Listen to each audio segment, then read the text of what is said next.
तो hello and welcome बच्चों, कैसे हो आप लोग। एक बार फिर से लौट आए हैं हम एक अनोदर वीडियो के साथ। जैसा कि लास्ट वीडियो में मैंने हिदायत दी थी, तो फिर एक बार बच के जरूर रहना सर्दी से। क्या है कि जो स्टार्टिंग वाली सर्दी है वो ज्यादा ही नुकसान देती है एंड जो लास्ट वाली सर्दी है वो भी नुकसान देती है, तो थोड़ा बच के रहिए। तो एक जैसा कि मैंने वादा किया था कि नेक्स्ट वीडियो थर्ड पार्ट आएगा, तो वो आ चुका है, इसको आप देखिए। एंड उसके बाद मैं कह रहा था कि अब अगर आपको ये अच्छे लग रही है कंटेंट हमारा, तो आप नेक्स्ट वीडियो के लिए कमेंट कर सकते हो कि सर फोर्थ पार्ट भी लेके आइए। तो इस वाले पार्ट के अंदर मैं क्लास 10 के फोर्थ वाले चैप्टर, कौन सा फोर्थ वाला चैप्टर और कौन सा है, कार्बन एंड कंपाउंड वाला, उस चैप्टर के क्वेश्चन से लेके आया हूँ। अभी कल एक बच्चे ने कहा था कि सर कि हमें फर्स्ट ये जो है लेसन उसका भी दो, तो लेकिन इसलिए मैंने वो नहीं दिया क्योंकि मैंने इस वीडियो को पहले ही शूट कर दिया था। तो अब मैं उसको शूट करता इससे पहले मैं इस वीडियो को डाल देता हूँ, फिर फर्स्ट चैप्टर का भी आपको एमसीक्यू प्रोवाइड हो जाएंगे जो कि आपको पार्ट 4 के अंदर मिलेगा। ठीक है, तो इस वीडियो को अच्छे से देखिए एंड उससे पहले एक छोटा सा इंट्रो जरूर देखिए।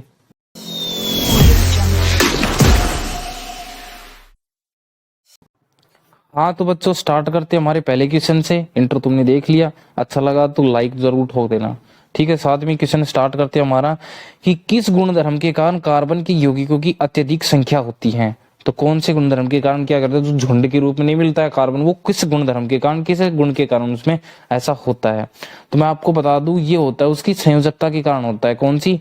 चतुसंयोजकता। मतलब उसको क्या करना पड़ता है, अपनी संयोजकता को पूरी करना पड़ता है। और किरण ये संयोजकता कितनी होती है ये भी बता दूं मैं, 8 संयोजकता उसको अपनी पूरी करनी होती है। लेकिन उसके पास 4 ऑलरेडी होते हैं और 4 फिर क्या करेगा, वो दूसरों से लेगा। इसलिए क्या कहता है, वो एक झुंड के रूप में बन जाता है और उसको क्या कहते हैं, ये इसका क्या होता है, गुण होता है। आगे देखिए C60 बकमिंस्टर फुलरीन किसका अपरूप है। ठीक है, किसका अपर रूप है, तो ये बता देना है। तो सबसे पहले हुआ हीरा, ग्रेफाइट, कोल, तारकोल, ये बिटुमीन और क्या नाम है, फुलरीन, ये सब किसके अपर रूप होते हैं, कार्बन के अपर रूप होते हैं। तो हमारा राइट आंसर हो जाएगा कार्बन। अब हम नेक्स्ट क्वेश्चन पे चलते हैं। वैसे कार्बनिक यौगिक जो कार्बन व हाइड्रोजन से मिलकर बने हुए होते हैं कहलाते हैं। तो पहला दे रखा है एल्किन, दूसरा दे रखा है एल्कीन और तीसरा दे रखा है एल्काइन, और चौथा दे रखा है हाइड्रोकार्बन। तो इनमें से हाइड्रोकार्बन हमारा राइट आंसर हो जाएगा। क्यों होगा, जो एल्कीन और एल्काइन जो दे रखा हमें, ये क्या दे रखे हैं, एक समूह दे रखा है उनका, किसका, हाइड्रोकार्बन्स का समूह होता है ये, कि ये एल्कीन समूह का हो जाएगा, ये उस समूह का। लेकिन ये जो हाइड्रोजन और कार्बन मिलके जो यौगिक बनाते हैं उनको कहेंगे हाइड्रोकार्बन। तो हमारा राइट आंसर हो जाएगा हाइड्रोकार्बन। नेक्स्ट क्वेश्चन देखते हैं, वायुमंडल में कार्बन डाइऑक्साइड गैस की उपस्थिति कितनी है। तो इजी क्वेश्चन है, कितनी हो जाएगी, 0.03%। ठीक है, इसके साथ साथ मैं दूसरी गैसों का भी बता दूं, जैसे कि हमारे वायुमंडल में सबसे ज्यादा मात्रा में पाई जाती है कौन, नाइट्रोजन, जिसकी वर्तमान में कितनी है, 78% उपस्थिति है वर्तमान के अंदर। ठीक है, और उसके बाद आती है ऑक्सीजन की, इंपोर्टेंट गैस हमारे लिए। तो ऑक्सीजन की उपलब्धता हमारी वायुमंडल में कितनी बची है, 20%। तो प्रदूषण कम करो और सुधर जाओ थोड़े से। ठीक है, नेक्स्ट क्वेश्चन देखते हैं, कार्बनिक यौगिकों में कार्बन की संयोजकता कितनी होती है। ठीक है, ये देखना, अभी मैंने बता भी दिया लास्ट क्वेश्चन में कि उसकी संयोजकता कितनी होती है। अब ये बता दे तो मैं संयोजकता तुम पता कैसे लगाओगे, ये भी देख लेता हूं। तो सबसे पहले कार्बन की बात हो रही है, तो कार्बन कितने नंबर पे आता है, 6 नंबर पे आता है। गिन लेते हैं हम, देख लो, hydrogen, helium, lithium, beryllium, boron, carbon कितने नंबर पे आया भाई, 6 नंबर पे आया। अब देखो 6 नंबर पे आया, इसका मतलब इसके अंदर इलेक्ट्रॉनों की संख्या 6 हो गई, और 2 इलेक्ट्रॉन पहली कक्षा में बच गए, दूसरी कक्षा में जाएंगे। अब दूसरी कक्षा में कितने इलेक्ट्रॉन होते हैं, 8 होते हैं। ठीक है, ये कैसे पता लगाओ कि दूसरी कक्षा में कितने इलेक्ट्रॉन होंगे, पहली कक्षा में कितने इलेक्ट्रॉन होंगे, ये कैसे पता लगाओ। तो इसके लिए एक फॉर्मूला होता है 2n² नाम से, क्या होता है, एक फॉर्मूला होता है। तो n में यहाँ क्या होती है, कक्षा की संख्या होती है, कि पहली कक्षा, तो n की जगह लिख देंगे 1, तो उससे तुम पता लगा सकते हो। अब हमें पता लग गया कि क्या होते हैं, उसको 8 करने पड़ते हैं, लेकिन पहले ही उसने 2 क्या कर दिए, वो 6 नंबर पे था और 2 उसने पहली कक्षा में छोड़ दिए, दूसरी कक्षा में उसको 8 करनी, क्योंकि संयोजकता पूरी करनी है। है कितने इसके पास, अब 4 और करने हैं। तो क्या क्या करेगा, ये दूसरों से लेगा, इसलिए क्या हो जाएगी, इसकी संयोजकता कितनी हो जाएगी, 4 हो जाती है। ठीक है, नया क्वेश्चन देखेंगे।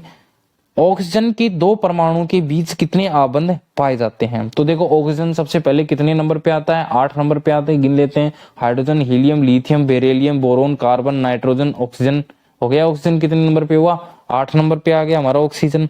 पहली कक्षा में कितने गई, 2 इलेक्ट्रॉन। दूसरी कक्षा में कितने आएंगे, 8 आएंगे, लेकिन ऑक्सीजन के पास कितने हैं, 6 हैं, तो इसको 2 इलेक्ट्रॉन और चाहिए। इसलिए इसके लिए क्या करेगा, ये दूसरे जो ऑक्सीजन होंगे उनके साथ आबंध बनाएगा 2। ठीक है, आगे चलो। अधातुओं की वेल्डिंग में किसका प्रयोग होता है? अच्छा, ये क्वेश्चन बताने से पहले मैं आपको बता दूं, वो क्या कर रहा है, क्या जो बॉन्ड बना रहा है या फिर संयोजकता पूरी करता है, वो एक ही बात है। ठीक है, अब ये वाले क्वेश्चन को देखते हैं कि धातु में वेल्डिंग में किस गैस का प्रयोग होता है? तो वेल्डिंग के लिए होता है मीथेन गैस का इस्तेमाल होता है, याद कर लेना इसको। आगे देखिए, समजातीय श्रेणी के सदस्यों के आणविक सूत्र का अंतर होता है, मतलब जो समान जाति के होते हैं, मतलब जो एक जैसे दिखाई देते हैं, उनका क्या होता है, खाली आकार ऊपर नीचे होता रहता है कि इस साइड हो गया, इस साइड हो गया, ऐसा हो जाता है। लेकिन बट क्या करते हैं, उनके आणविक सूत्र क्या होता है, सेम होता है। नहीं सॉरी, आणविक सूत्र अलग होता है, उनका नाम एक ही हो सकता है। ठीक है, तो क्या होता है यहाँ पे आणविक सूत्र अलग होता है, वो हो जाएगा CH2। उनके अंदर कौन सा पाया जाएगा, CH2। जैसे मान लेता हूं मैं, ये यहाँ लिखा मैंने CH3 CH2, तो जो ये बीच वाले होते हैं इनके अंदर ही पाया जाएगा। आगे चलेंगे भाई CH3। ठीक है, अब यहाँ पे 2 हाइड्रोजन ये वाले थे, ठीक है, और एक इधर से ले लिया और एक इधर से ले लिया, तो यहाँ से इसने 4 पूरे कर लिए अपने, तो ये ऐसे 4 पूरे कर देगा। तो 3 वाला इसके पास 3 हाइड्रोजन है और एक इसने यहाँ में लिया था, तो ऐसे पूरे करता है। तो ये जो बीच में CH2 आया ना, इनके अंदर बदलाव होता है।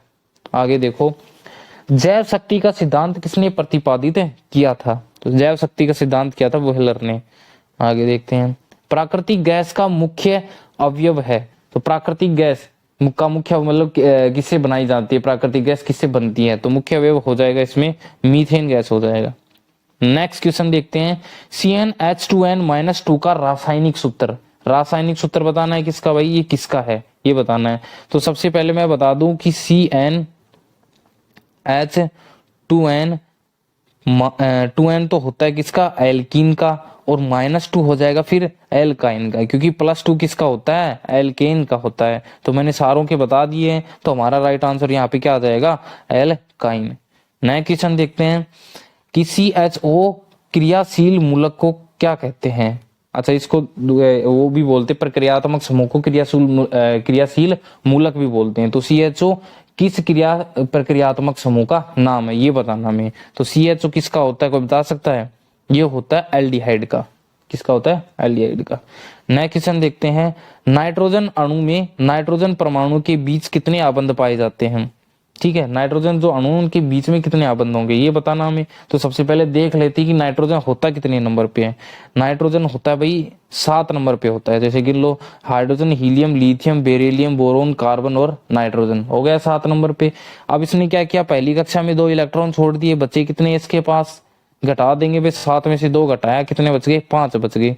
ठीक है, लेकिन इसको करने कितने हैं, 8 करने हैं। अगर 5 में मैं 3 जोड़ूंगा तभी तो जाके 8 बनेंगे, 8 बनेंगे। इसलिए क्या करेगा, इसको 3 आबंध बनाने पड़ेंगे जब जाके इसकी संयोजकता पूरी होगी। ये गलती से इनमें से कोई पे टैप हो गया तो हमारा राइट आंसर हो जाएगा 3। अगला देखते हैं, एल्केन के सामान्य सूत्र होते हैं। तो एल्केन का सामान्य सूत्र कौन सा हो जाएगा, देखते हैं। देखो, CnH2n ये होगा, या फिर CnH2n-1 होगा, या फिर ये होगा, या फिर ये होगा। मैंने अभी लास्ट क्वेश्चन में आपको बता भी दिया है कि इसका राइट आंसर क्या होगा। ठीक है, तो वहां से मैंने जहां जैसे जैसे बताया वहां से देख लिया होगा आपने, नहीं देखा है तो फिर हम बता ही देंगे। एल्केन का होता है +2। अगला देखिए कि किसकी थोड़ी मात्रा भी लेने पर मृत्यु हो सकती है। तो मैं बताता हूँ, इसका आंसर आ जाएगा मिथाइल एल्कोहल। मिथाइल एल्कोहल कैसे मात्रा, देखो मैं बताता हूँ। जो यहाँ पे देखा आपने भोपाल गैस त्रासदी हुई थी, उसके अंदर मिथाइल गैस का रिसाव हुआ था, इस वजह से वहां पे क्या लोगों की मौत हुई थी। ठीक है, तो इस वजह से भी आप याद कर सकते हो कि मिथाइल एल्कोहल क्या कर सकता है, यहाँ पे खतरनाक साबित हो सकता है। आगे देखिए, नॉर्मल ब्यूटेन और आइसोब्यूटेन निम्नलिखित में से क्या है? तो ये दोनों क्या होते हैं, समावयवी होते हैं। क्यों, इसमें अणुओं की संख्या भी समान होती है, लेकिन इनका आकार क्या होता है, टेढ़ा मेढ़ा होता है। तो हम यहाँ से पता लगा सकते हैं कि जो समावयवी किसे कहते हैं, तो हम कह पाएंगे कि समावयवी वो हाइड्रोकार्बन जो क्या होते हैं जिनका आणविक सूत्र तो एक ही रहता है लेकिन उनका आकार टेढ़ा मेढ़ा होता है, आम भाषा में बता सकते हैं। तो हम राइट आंसर हो जाएगा हमारा समावयवी। अगला देखते हैं कि एथेनोइक अम्ल का 4% से 6% अम्लीय नहीं सॉरी जलीय विलयन कहलाता है। तो एथेनोइक अम्ल का भाई 6% वाला हो जाएगा सिरका, सिरका बोलते हैं इसको एथेनोइक अम्ल के 4 से 6% विलयन को। अगला देखते हैं COOH अभिक्रियाशील मूलक को क्या कहते हैं, ये वही नाम आ गया। तो COOH किस प्रक्रियात्मक समूह का नाम है ये हमें बताना है यहाँ पे। तो ये हो जाएगा कार्बोक्सिलिक अम्ल का है।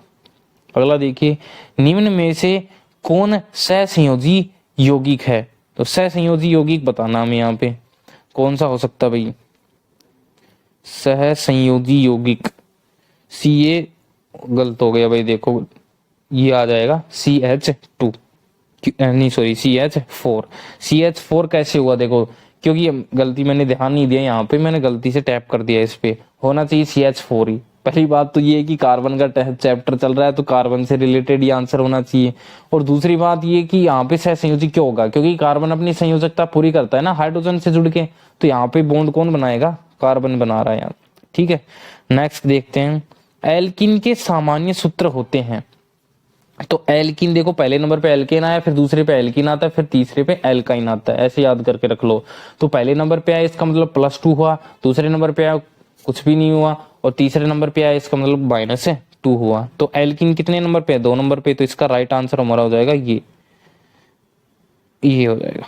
ठीक है, अगला देखते हैं कार्बोक्सिलिक एसिड समूह होता है, अभी मैं नाम पीछे भी पढ़ चुका हूं, तो इसका राइट आंसर हो जाएगा COOH।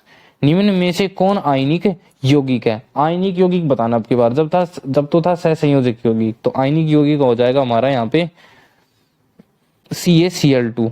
ठीक है, नेक्स्ट क्वेश्चन मेथेनॉल के ऑक्सीकरण से प्राप्त होता है एथेन, फॉर्मेलिन, कार्बोनोइक नहीं सॉरी एथेनोइक और मीथेन। तो एथेनॉल के ऑक्सीकरण से क्या मिलेगा, एथेनोइक अम्ल बन जाएगा ऑक्सीकरण से। ठीक है, तो नेक्स्ट क्वेश्चन हमारा हो जाएगा एथेनोइक अम्ल का यानी सॉरी एल्कोहल का गुणसूत्र होता है या अणुसूत्र होता है, ये बताना मैं। तो मेथ ये एथेनोइक तो एथ कितने नंबर पे आएगा, 2 नंबर पे, मेथ एथ 2 नंबर पे आएगा। तो कार्बन की संख्या यहाँ पे 2 होगी, इसका मतलब पहला तो होगा ही नहीं हमारा। ठीक है, तो उसके बाद इनके उन पे चलते हैं हाइड्रोजन की संख्या के साथ, तो कार्बन की आता हाइड्रोजन तो 2 ही जुड़ रहे हैं, तो ये भी नहीं होगा। ठीक है, ये 6 जुड़ रहा है, ये तो ज्यादा ही चला गया, तो हमारा राइट आंसर हो जाएगा ये। ठीक है, C2H5OH। निम्न में से कौन समावयवी है, आप वहां से चेक कर लो, भले ही नोटबुक में उतार लो, वीडियो को वहीं के वहीं रोक के, उस लास्ट वाले क्वेश्चन को वीडियो को रोक के अच्छे से एक लिख सकते हो कि हाइड्रोजन किसको किसके साथ जोड़ेंगे, तो वहां पे कम बत्ती होगा, आपको पता लग जाएगा। मैंने डायरेक्ट सीधा ही बता दिया, तो आप वैसे भी देख सकते हो। अब ये वाला क्वेश्चन देखते हैं, निम्न में से कौन युग्म समावयवी है, कौन युग्म समावयवी है ये बताने में। समावयवी कौन है, समावयवी हमने पहले ही पढ़ चुके हैं कि समावयवी क्या होता है, जिनकी क्या होते हैं नाम वगैरह एक जैसे होते हैं लेकिन आकार में क्या होते हैं उनकी अलग स्थिति बन जाती है। ठीक है, तो क्या हो सकता है वह देखो, सबसे पहले यहाँ पे दे रखी है कार्बन की संख्या कितनी दे रखी है, 2। देखो यहाँ पे 2 दे रखी है और यहाँ पे 6, तो ये तो होगा ही नहीं। यहाँ पे 5 यहाँ 6, ये भी नहीं होगा। यहाँ पे 1 यहाँ पे 2, ये गलत है। यहाँ पे कार्बन संख्या देखते हैं, ये 2 1 2 2 है इसमें। हाइड्रोजन कितनी है, 5 और 1 6, 3 और 3 6, तो ये वाला हमारा राइट आंसर हो जाएगा C।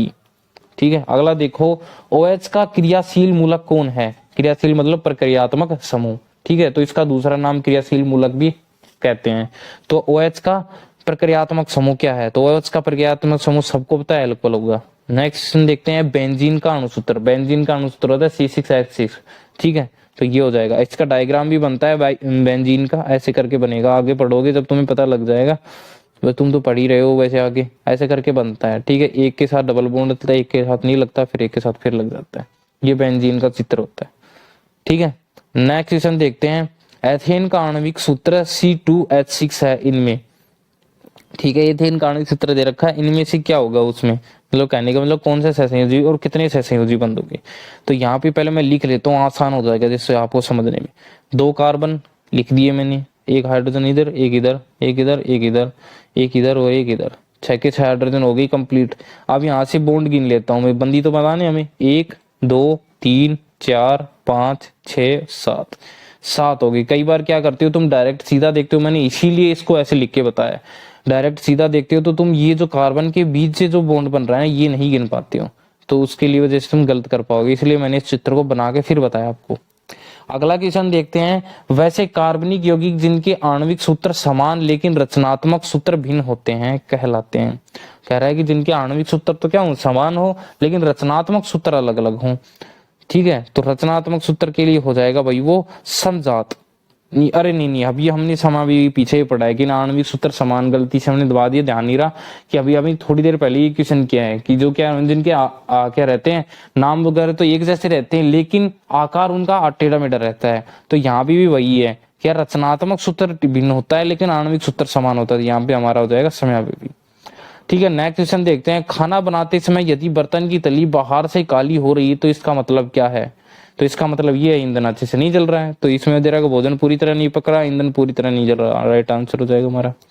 ठीक है, तो हमारे 30 में से 27 है, जिसमें से 2 मेरे मिस टाइप हो गए, 1 मेरा गलत था, तो हमारे कितने 29 है आंसर राइट हुए हैं। ठीक है, आपके कितने हुए हैं नीचे कमेंट करके बताना, और साथ के साथ अगली वीडियो आनी चाहिए कि नहीं आनी चाहिए उसका भी कमेंट करके बता देना कि सर अगली वीडियो हमें चाहिए, और आपका कितना स्कोर हुआ वो बता देना, साथ के साथ कितने मिनट आपको उसको करने के में लगे।